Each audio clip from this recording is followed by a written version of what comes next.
Carrie Fisher, I tribute this movie review for you. Hi, ladies and dudes. This is Rebecca Lynn Barkley, aka Boopbop 1970. This is my review for today. And today's review, ladies and dudes, well, my friends, it's that time again for another movie review. And another movie review that I've seen in theaters. So, here you go, ladies and dudes. I'm finally going to do my movie review of Star Wars Episode 8, The Last Jedi. And I will tell you this right now, ladies and dudes.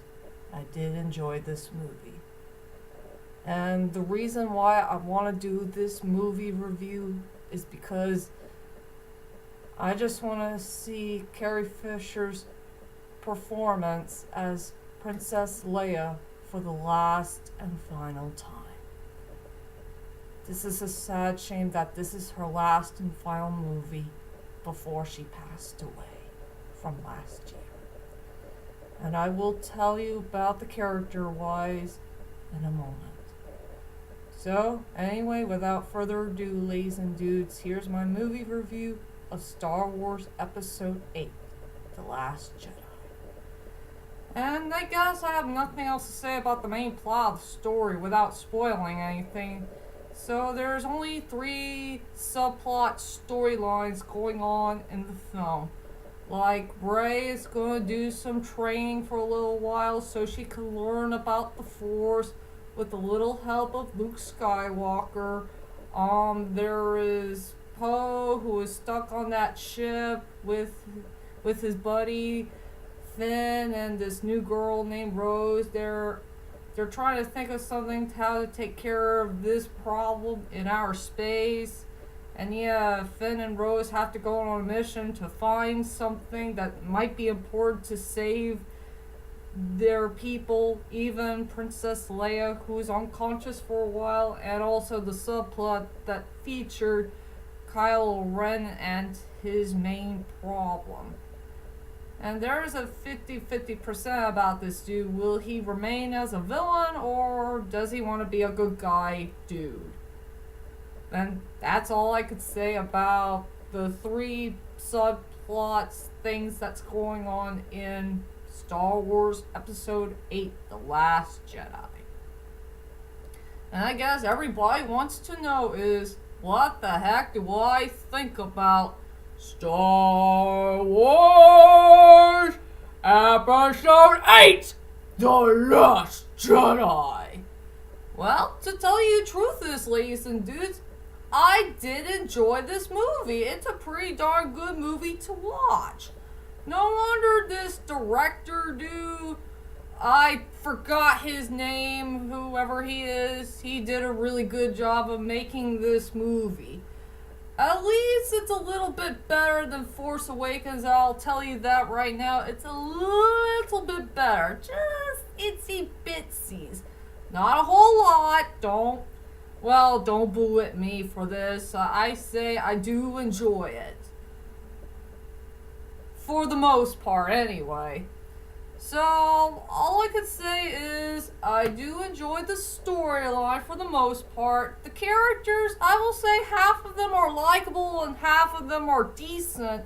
I love the special effects. It had a really good score, great action scenes, and fine dialogue, and also one of the best cinematographies I have ever seen in my whole entire life. I will say this right now. Out of all the Star Wars movies that I've seen, all 7 of them, plus the latest one, I will say Star Wars Episode 8, The Last Jedi, has one of the best and the most beautiful cinematographies I have ever seen my whole entire life.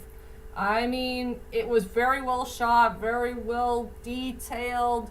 It has a beautiful picture and all that stuff. So yeah, I will say the cinematography is truly one of the strongest points of the film. But yeah, let's go on to my strongest points and the weakest points of the movie. Since I told you about the cinematography, it became the first strongest point of the movie.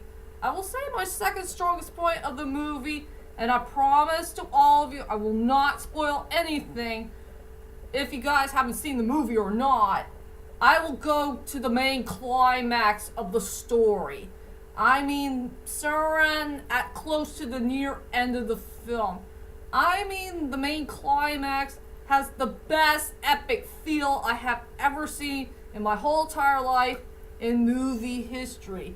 There is a lot of like, there's a couple of interesting fight scenes here and there, some really cool action scenes that's going on, so around close to the near end of the movie. And yeah, like I said, I'm not going to spoil anything else, so I have nothing else to say. So I will say the two best, strongest points of the movie is the cinematography and the climax. And I will say for the weakest points for this movie, I will say it does have a couple of draggy moments here and there. And I will say some of the new characters were okay. Yeah, I can't remember which part of the movie here and there that's kind of draggy. Maybe it's the part with the ship, the one that Poe was in. I think there's a couple of boring scenes here and there in the film. And I feel bad for my favorite character, Poe, for being stuck in that ship for way too long. And he's trying to think of a plan to save everybody so no one will die, while Princess Leia is still unconscious. Yeah, for the new characters, Leia was taking over for Princess Leia. I will say she was okay. I remember she's being a B-word in the whole entire film. But I know she redeemed herself, so around like close in the near middle of it. And the pickpocket dude, he's kind of weird in some ways, you know, silly jewelry and all that stuff. I didn't know he became a bad guy later on. Sorry to say, a little spoiler alert. I guess for about Finn and Rose's relationship, I guess their relationship was okay, but I guess it was way too forced for our taste. So yeah, I will say there's a couple of draggy moments here and there in the film, and some of the new characters were okay. But I'd rather stay with the characters we all know and love from the original and the ones that came from The Force Awakens, if you know what I mean. So that's my whole entire strongest points and the weakest points of the film. And now let's go on to the characters. I'll just go on to the two characters that did stand out to me in this film. One is the one that we're familiar with, while the other is I have to talk about this dude when I did The Force Awakens. So I'll go with the character I want to talk about that I haven't talked about in The Force Awakens. If you remember my Force Awakens movie review, I did talk about Poe, the new character. I'm so happy he had a big role in the film. And also our dear beloved Han Solo and Chewie. I did talk about them in The Force Awakens, but there's another character I haven't talked about in that very same movie, but I'm going to talk about this guy right now in this movie review. So anyway, for the first character I really want to talk about in this Star Wars Episode 8, The Last Jedi, is none other than Kylo Ren, aka Ben Solo. Yes, ladies and dudes, I'm finally going to talk about him at long last and see what the heck do I think about this dude. And I'm sure people will boo at me for this, but I like Kylo Ren! Boos! I'm sorry, I know you're not gonna forgive him for killing our dear beloved Han Solo that happened in Episode 7, I know! Lots of boos! Okay, settle down, please let me explain about the reason why I do like Kylo Ren, aka Ben Solo. Overall, he's a pretty likable character, but not a memorable character. There's something I really do like about this character, and I'm glad they finally developed him a whole lot more in this film. Yeah, I really do like him. And he kind of reminds me of Professor Snape in some ways. What will happen if Adam Driver, if there will ever be a Harry Potter spin-off in the later on future, I really want him to play the young Professor Snape because he kind of looks like him in some ways, if you ask me. I will say for Kylo Ren, he had a pretty good storyline, great personality and attitude, maybe a decent personality and attitude. He's a good-looking dude. I like him better without the mask on. And to tell you the truth is, about Kylo Ren, aka Ben Solo, man, he is so darn hot. I mean, there was a part in the movie where he went shirtless in a strange scene where he was talking to Rey sitting around from the distance of the Force. Man, Adam Driver had a pretty good-looking chest, if you know what I mean. Man, he's so hot and sexy. I can't stop looking at that chest. And yes, ladies and dudes, I'm going to tell you the truth right now. We did see a Star Wars character who did gone shirtless before. You remember Anakin Skywalker? Yeah, he went shirtless twice in a bedroom scene. Well, if you don't know what I'm talking about, go back and rewatch The Attack of the Clones and The Revenge of the Sith, because we did see Anakin Skywalker. He did gone shirtless before. So yeah, that's the first interesting thing I like about Kylo Ren. There's another strange, awkward moment that I'm going to tell you right now, and maybe it's a little bit of a spoiler too, that maybe Kylo Ren might fall in love with Rey. What? You gotta be kidding me. There's no way that Kylo Ren could never fall in love with Rey. After all, they're enemies. They still hate each other, for goodness sakes. Well, you'll never know. I think there might be a 50% chance that maybe he's truly falling in love with her in some ways. Well, who knows?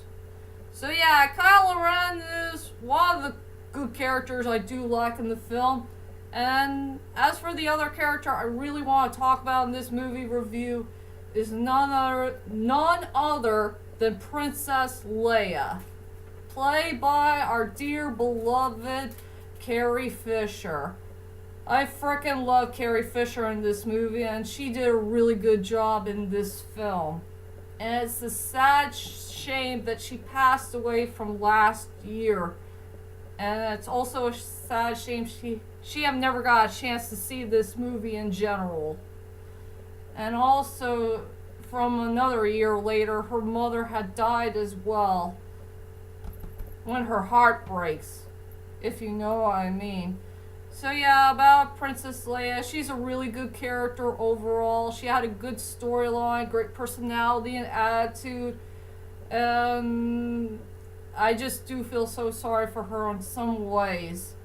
You know, she had a decent life, I guess, and I know it's not the same without her twin brother, Luke Skywalker. I think things will never be the same ever again.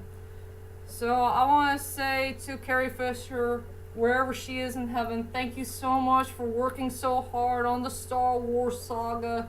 You are a very good person. You're very strong and very brave, and thanks so much for playing our dear beloved Princess Leia.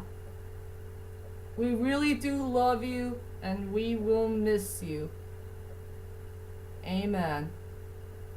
So anyway, ladies and dudes, let's head on to my final thoughts of Star Wars Episode 8, The Last Jedi. Overall, Star Wars Episode 8, The Last Jedi is a pretty good movie, but yeah, a little bit better than The Force Awakens. I will say the storyline is pretty good for the most part. The characters are likable or halfway decent. It had beautiful special effects, beautiful cinematography, great score, great action scenes, and some very good character development and chemistry with a couple of our interesting characters here and there for the new Star Wars story. And so for my rating for this movie review, I decided to give it an 8.6 out of 10.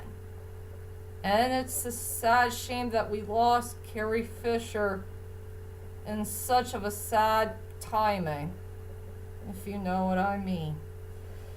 So anyway, ladies and dudes, that's my whole entire movie review of Star Wars Episode 8, The Last Jedi.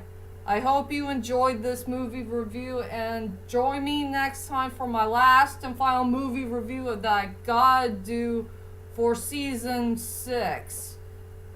Yeah, I think it's Season 6, but it's been a while anyway. So be prepared for my last and final movie review of The Greatest Showman, with our dear beloved Hugh Jackman. Oh heck yeah, I can't wait for that one. So be prepared for my next movie review to come, and I'll see you all later. Sayonara.